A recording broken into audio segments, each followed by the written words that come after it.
everybody, and welcome to yet another comic review. I am Rainbow Red Panda, and today I am going to be reviewing Suiciders #1. This is a Vertigo title, and I believe that it just came out last week. I know I picked it up last week. I'm pretty sure it was on the new this week shelf, but I could be wrong. I was not really sure what to expect from this. The title looked interesting, and it was an indie book, and I'm always like 9 out of 10 times more likely to pick up an indie book #1 than like a Marvel or DC #1. While this is a Vertigo book, so it is sort of affiliated with DC, I still consider it to be more of an indie book because it is like just looking at the title of this and everything, I don't associate this with Marvel or DC at all. This could easily have had an Image logo or a Dark Horse logo up here, and it would have been just as... I still would have bought it regardless of the logo. Reading it, opening it up, at first you see like a crucifix of Jesus, so I wasn't sure what to expect there. But as the story kept going, basically it takes place in LA. In the future, it doesn't really give an exact year that I saw of when this happens, but it happens in New Angeles, which is like Los Angeles in the future. It sounds like they have a lot of explaining to do exactly on what event happened, but an event happened in Los Angeles that somehow caused it to split. And it sounds like an earthquake happened, and maybe like along the fault line they built like a wall where they kept out the bad people and the good people are like in the wall. I don't think it's like a zombie apocalypse type thing. Like, it's not like they built the wall to keep the zombies out, but reading this book, I see similarities to at least 2 other books that I've read. 3 just because they drop a name that is similar to a DC character that everyone knows and loves. They mention there's a character in here. I don't know if it'll be a brief character that's just in this issue, but there's a character named Grayson. It's like the first name that you hear, so that obviously makes me think of Batman and Robin and all of those books. So you have the Grayson character. But the main story here, there are 2 main stories. There's like a Coliseum battle, which is sort of where the Suiciders name comes from. And reading that, I instantly thought of the Accelerators because most of that story takes place in the arena, and that's sort of what you get here. So you have these 2 men that are fighting each other to the death. They have been genetically enhanced and plastic surgery, but this plastic surgery isn't like how we think of plastic surgery where they just like stick an implant in you or something and it just like it makes parts of your body bigger.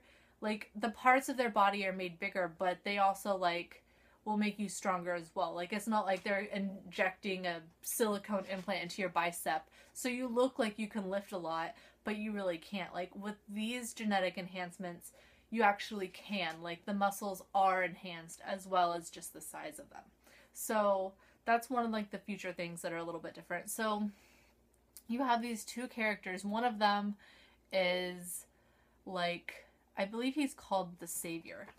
And he is just this beast. He almost looks like... We've been watching RoboCop, and he doesn't look like RoboCop really, but he sort of does. He's that guy. And he's going to be the main character for a little while at least. He is the one who is like undefeated in the arena, and like everyone that goes up against him is probably going to die. So you're in this arena like one-on-one with these people, but then they also have like robots and stuff that can injure you and all of that. But you have, you know, all these genetic enhancements, and there are commentators doing their commentary thing. So you get to see what's going on in the arena. But then you also have like this story from the other side of the wall with these people trying to get into New Angeles. You know, it's sort of like how you would have someone trying to cross the border of another country for whatever sort of freedom they're searching for. It's sort of the same thing. Something is on the other side of that wall, and the people are trying to come into it. So all in all, this story is a lot better than I was expecting.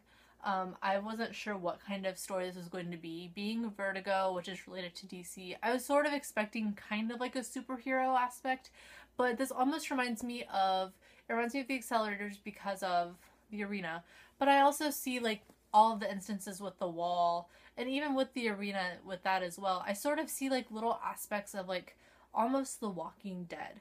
Um, I'm not going to say that they're directly taking storylines from The Walking Dead, but I mean you got to think like the walls keeping people out, like all of that. There are certain aspects, but it's like the good aspects. Like if they just sort of keep it very vague but familiar to you, I think it's going to be good. It's going to be like a nice break.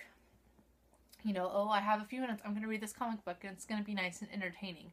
I think as long as they keep up the story and they stay tight on their job, that this book is going to be a lot better than I expected, and it's going to be something that I really enjoy reading from month to month. As far as I can tell, this is an ongoing Vertigo series. A lot of Vertigo that I've read in the past have been like issue 1 of 4 or 1 of 10 or 1 of something. It's always like a short story, but this does not say anything about that.